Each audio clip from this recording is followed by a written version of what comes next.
What is up, people, and welcome back to the channel again. So, where we are at now, we have a windscreen rubber. So, new windscreen rubber. I only use the wide ones off the later Minis, like the later Coopers. This section here is wider. It just gives a lot better seal. Basically, where your normal Mini rubber comes to like there, these come up and over. So they're just much better and same price. So we've got that infill, brand new windscreen, green tint one. And we also brought one of these. My friend Kevin, he's got a YouTube channel. It's MRM Speed Shop. If anyone's into their old Fords, he's the channel you want to have a look at. He's got like Mark 1 Escorts, Mark 2 Escorts, Mark 5s, Mark 6s, Escort Cosworths. He's got I think a Mark 6 van that they put a Subaru floor pan in. He's just doing all sorts of stuff. He's just built himself a wicked new workshop. So go and check him out on MRM Speed Shop. But he just put one of these on one of his old Fords. Right, now this is a vacuum pump for brakes, right? He sent me a link, said, well, what you want to do, you want to put one of these on. So what we're going to do is we're going to get rid of that blue, hang on, let me just take this off. We're going to get rid of this, right? Now that vacuum pump goes on this line, right? And it creates vacuum in here. we're gonna have to wait a little bit. I've had to order a part from America, which is, I know it's a bit far to go. And it's a pressure switch, but it works off vacuum, right? So it comes out of here into this switch block, then from the switch block to the brake servo. And then what it does is, that switch tells this to turn on and off if the vacuum drops below a certain level. So basically, it's you should have good brakes with a servo assist and one of these. So what we've got to do is fabricate a little bracket for this to hold this, and then this will run off like a relay, just a relay kind of thing basically, and it will go through the relay and the switch. So the switch itself will control the relay. So all we need is an ignition live. This will go to the relay. And then we need an ignition live to this, and then the switch on the switch side. And that's it basically. And this thing, apparently these are really good. It was like 50 quid, 45 quid, 50 quid. And the switch itself is like 50 quid. There's going to be import tax on top of that as well from America, because America just love charging us import tax. So, but we're going to have to wait on that for a minute. We can make our bracket, but we can't do much else until the switch comes, which could be literally, I think it was up until middle of February. So put that in the box until we've done the rest of the bits we can do, and that will be for another day. Right then, so what I'm going to do is I'm going to chuck this windscreen in. So that is then watertight, because we need to get my Cooper in here over the weekend to take the D-cat back off, put the cat back on, because he's got to go for an MOT next week. So this needs to go outside, and as soon as this goes outside, you know it's going to rain. So if we can make it watertight, more the better. So we're going to chuck the windscreen in. Change the rear rubber on the rear one. What I'm going to do, instead of buying a new rear rubber, I'm chopping up the front rubber and I'm going to put it in the back. And then we're going to start messing around with these weird arches. Right, here we go.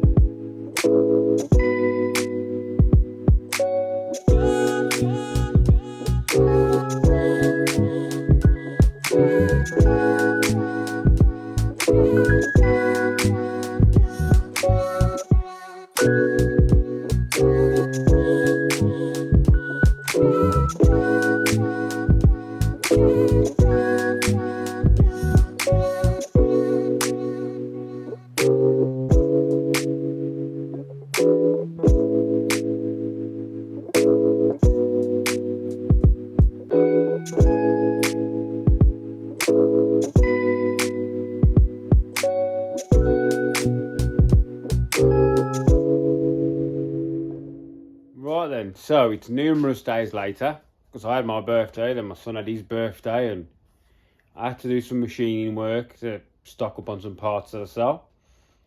So we're going to get up on these arches now. Now we're going to use these to put these wheel arches on. Now I've never used these before.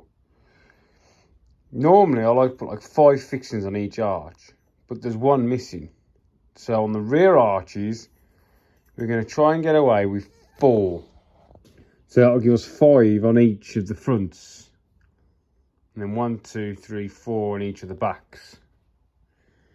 So we've got our arches, we've got our mounts, we've got our tape, masking tape. We need a pen. We've got a nice new pen out, so it's nice and sharp. Ta-da!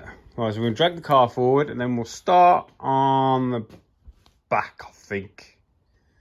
Hopefully these will fit quite easily. So right, we'll give this a quick eyeball. Now all of these arches normally don't fit so well. One of the main things is the cut line. It goes all the way here, someone's done it. Because it's freehand, it's never square. It's like that there is lumped out. So we are going to have to do a little bit of trimming. We'll just try it for now. It would be nice if we could have utilised the original holes. Because it used to have migglier arches on it anyway. We might be able to get away with it, you know. You see the gap? So if we're there, we've got gap here, and we're down at the front. You want to try and get the arch so it's close to marrying the shape of the quarter. If I push the bottoms against, we're well out. You know what I mean? I can get my fingers in. Because you don't want to be pushing it under load, under strain, because then you're going to get it's going to crack in the end, it will fatigue. So I normally start at the top and work my way around the arch. So what I want to do first, I want to find the middle of our wheel arch, so we know we're roughly at the top in the centre. So we'll find the centre of the wheel, we'll put a mark, find the centre of our arch and we'll put a mark. Right. As we can sort of see where the wheel arch is going to end up, this is what your tape's for.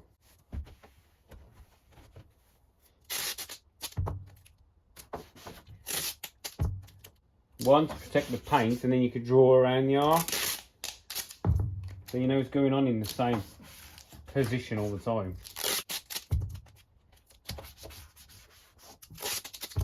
It's only low tax stuff, so it's not going to damage anything taking it off.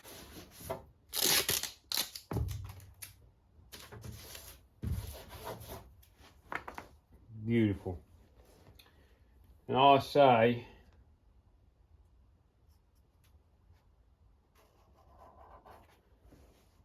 that is close to centre of the wheel. Yeah. You find the centre of the arch. So we have a centre there and a centre on the arch. And that's what we're going to try and work to. Some gloves on. For wheel arches, I use these things. You know, they go on the grinder, flappy paddles, flappy things. This is an 80 grit. Fold it in half. So I know that this area here has got to come down.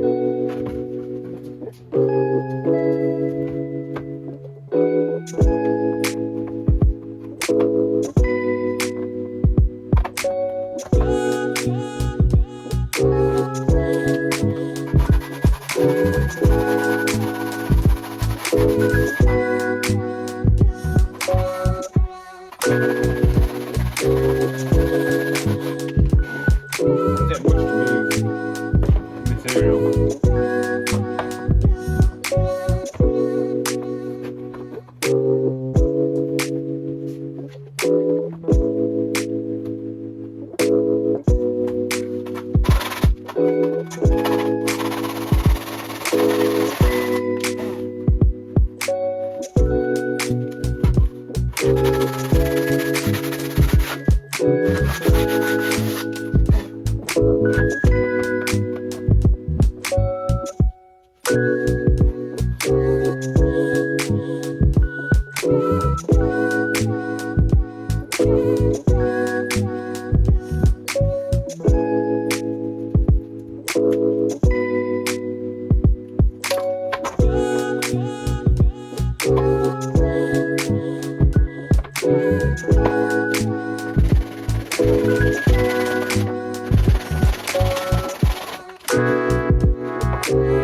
You've got the wheel arch rubber.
Now what I'm doing is tightening up the fixings to the body. Just leave them a little bit loose when I'm fitting the arch so they can, you know, even out to the shape of the wheel arch.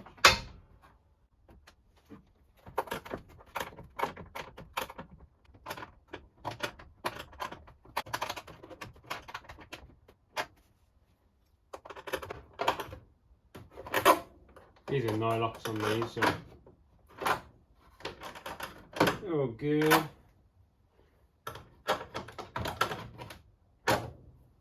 And you just give the rubber a bit of a tap, fill in the gaps. One on. Simple as pie. And then all you do is you just repeat that for all four.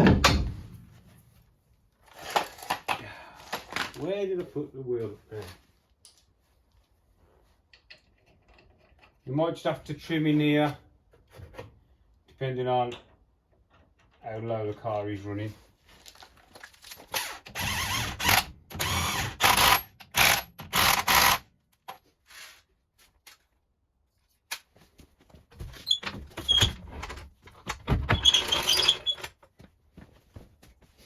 And that is how I fit my wheel arches. It has got to settle down a little bit yet, but yeah, quite chuffed with that.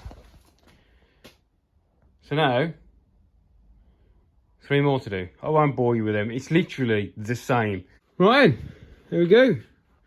I'll leave this one here now because this video is getting a bit long because I didn't time lapse any of that. I just let it run, so I'll speed a little bit up. But yeah, thanks for watching.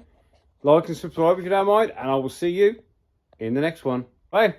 See you later, people. Everything was old and tired, and I came in and I had to fix it, and I'm in the process of spending tremendous amounts of money.